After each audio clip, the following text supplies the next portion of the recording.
villain, all right. Just not a super one. Yeah? What's the difference? Presentation!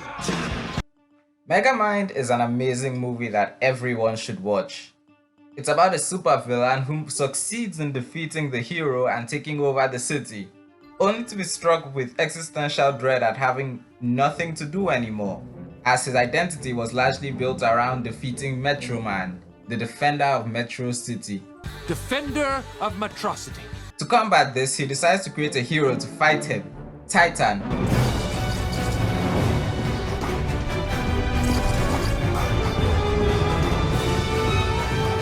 Is the mark of evil in this movie being in desperate need of English lessons?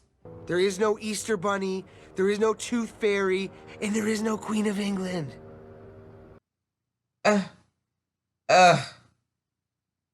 Let's move on. Unfortunately for Megamind, Titan, or Hal Stewart, turns out to be an even worse person than the career supervillain.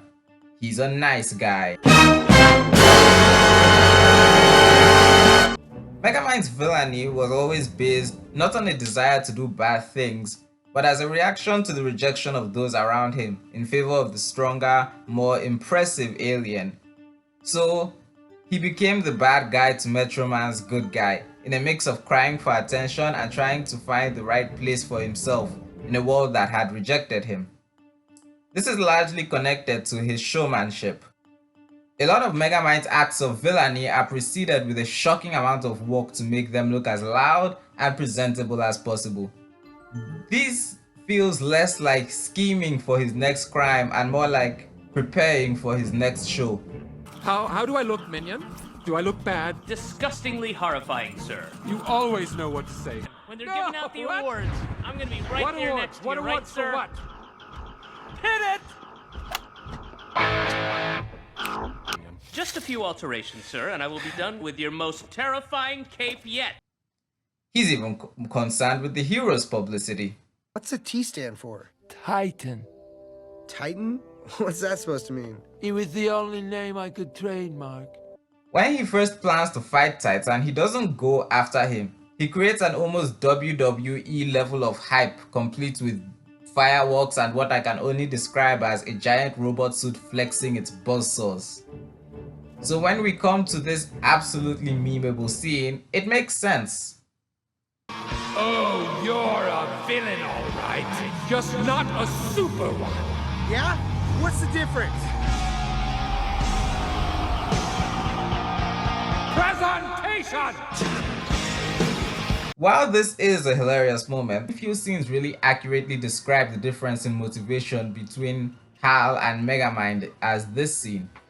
To Megamind, whose evil is born from a need to be accepted in the world and as a cry for attention, being a supervillain is all about the presentation. That's the most important thing. And Hal is just a villain. He does bad things because he wants to do bad things. When Megamind goes to complain to Hal about him being late for their battle, he's surprised to find that the supposed hero was going around stealing things. But more telling is the fact that even after Hal defeats Megamind, no one recognizes that Titan is a bad guy because his crimes were all a lot more low-key than Megamind's. Done not out of a desire to be seen, but simply because he wanted to. When it comes to writing villains, and their role is often just to serve as an obstacle to the hero, but a lot can also be gotten out of them by giving their motivations and what they do outside of the hero a closer look. This helps us understand their characters a lot more, as well as flesh out their relationships as foils.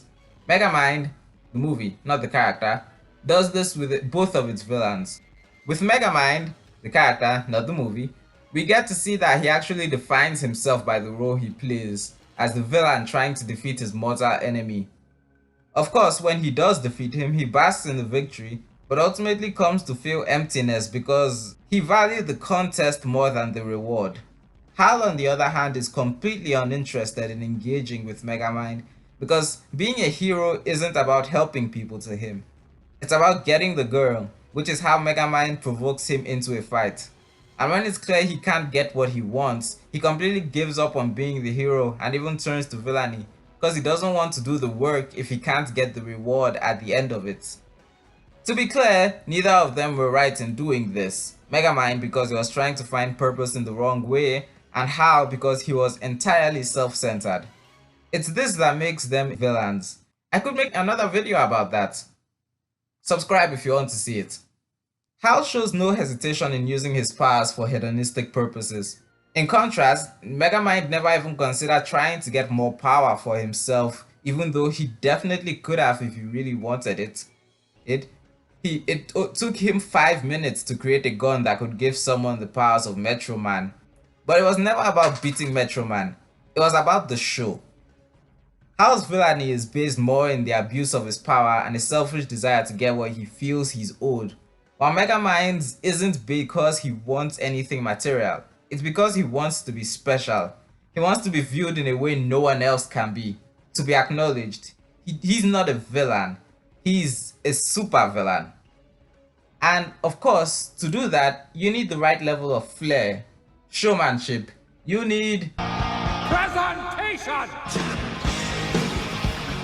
If you enjoyed this video, please hit the like button, comment your thoughts, and subscribe for more content.